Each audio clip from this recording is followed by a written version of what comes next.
Olá e bem-vindos! Há um medo que paralisa imensos potenciais investidores, não é? Aquele receio de investir e escolher o pior momento de sempre. Bem, hoje vamos mergulhar na ciência por trás de uma estratégia que foi desenhada precisamente para combater esse medo. Imaginem um cenário: investir uma quantia considerável de dinheiro e logo a seguir o mercado desaba. É um receio super comum e é, sem dúvida, uma das maiores barreiras psicológicas para quem quer investir. E olhem que este sentimento não é nada irracional. Na verdade, até tem um nome. Chama-se risco de sincronização, ou, como se diz em inglês, timing risk. Basicamente, é o risco de acertar em cheio no pico do mercado. Isso pode levar a perdas logo de início e, claro, a um arrependimento gigante. Ok, então vamos lá a fundo neste dilema. Tentar adivinhar o momento perfeito para entrar no mercado. Olhem, é uma tarefa super difícil, para não dizer impossível. Nem os profissionais mais experientes conseguem fazer isso de forma consistente.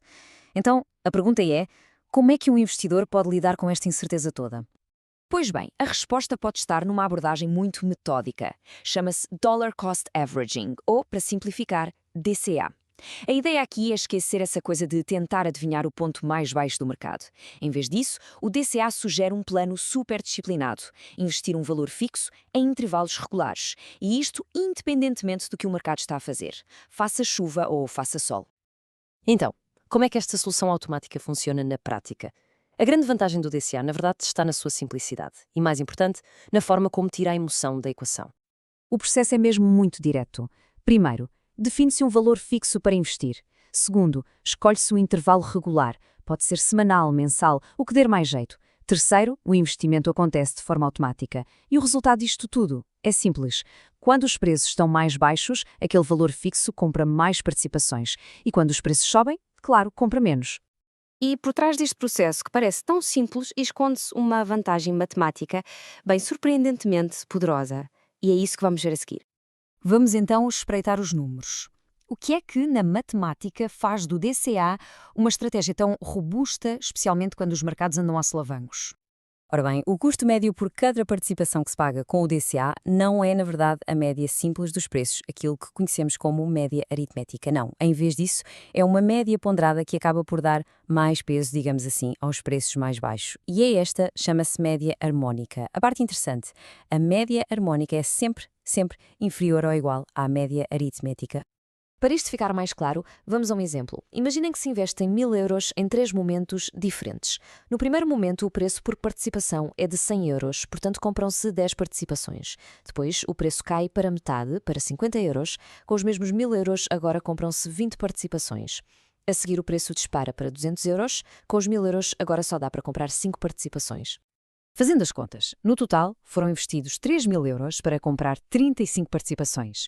Agora, se fizéssemos a média simples dos preços, 100, 50 e 200, daria 116,67 €.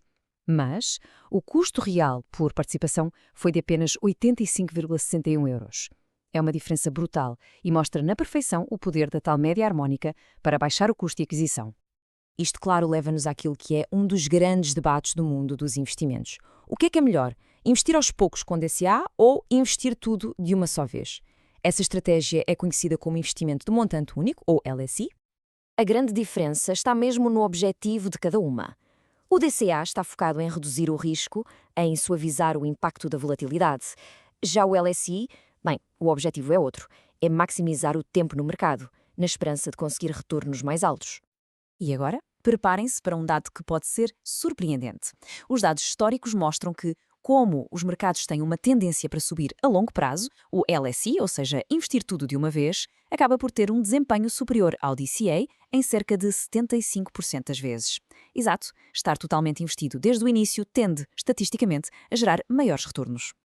Então, a pergunta que se impõe é: se o LSI ganha na maioria das vezes, quer isso dizer que o DCA é a escolha errada em 3 de cada 4 situações? Bem, a resposta é um bocadinho mais complexa do que apenas olhar para estes números. E para entender essa complexidade, temos de sair um pouco da matemática pura e entrar no campo da psicologia, ou mais especificamente, das finanças comportamentais. Porque no fim do dia, a melhor estratégia de investimento não é só sobre números, é sobre pessoas, sobre psicologia e sobre a capacidade de nos mantermos fiéis a um plano. Pensem nisto, o maior risco para quem investe não é a volatilidade do mercado, não. É o estrago psicológico que vem do chamado risco de arrependimento. É aquele sentimento devastador depois de se investir uma grande quantia e o mercado cair a pique. E esse arrependimento pode levar a decisões péssimas, como vender tudo em pânico, precisamente na pior altura. É aqui que o DCA se torna uma ferramenta tão poderosa para nos proteger de nós próprios e dos nossos vieses. Primeiro, reduz a aversão à perda, porque evita aquela grande queda inicial. Depois, como é automático, tira a emoção da jogada. Acaba o pânico, acaba a euforia e, finalmente, combate a paralisia da decisão. Já não há que pensar quando é que invisto. O plano está traçado. E este é o ponto-chave de tudo isto. O verdadeiro poder do DCA não está em otimizar o investimento em si, está em otimizar o investidor. É, no fundo, uma estratégia que nos protege das nossas próprias reações emocionais. Ok, mas como é que podemos levar esta estratégia ainda mais longe no contexto atual? A resposta está em combinar o DCA com uma das ferramentas financeiras mais eficientes que existem hoje em dia. E essa ferramenta são os ETFs, ou Exchange Traded Funds. De forma muito simples, um ETF é como um cabaz que contém dezenas ou centenas de ações ou obrigações, e esse cabaz é negociado como se fosse uma única ação. A grande vantagem oferece uma diversificação imediata a um custo muito, muito baixo. E a combinação de DCA com ETFs é quase perfeita. Porquê? Porque os ETFs dão-nos logo a diversificação, o que reduz o risco de uma empresa correr mal, os custos baixos fazem com que as várias compras do DCA não se tornem caras e hoje em dia a possibilidade de comprar frações de participações permite investir exatamente aquele valor fixo que definimos, o que maximiza a tal eficiência matemática da média harmónica. Portanto, para resumir, a combinação de DCA com ETFs é mesmo uma fórmula poderosa para construir património a longo prazo. De um lado, o DCA reduz o risco de entrar na altura errada.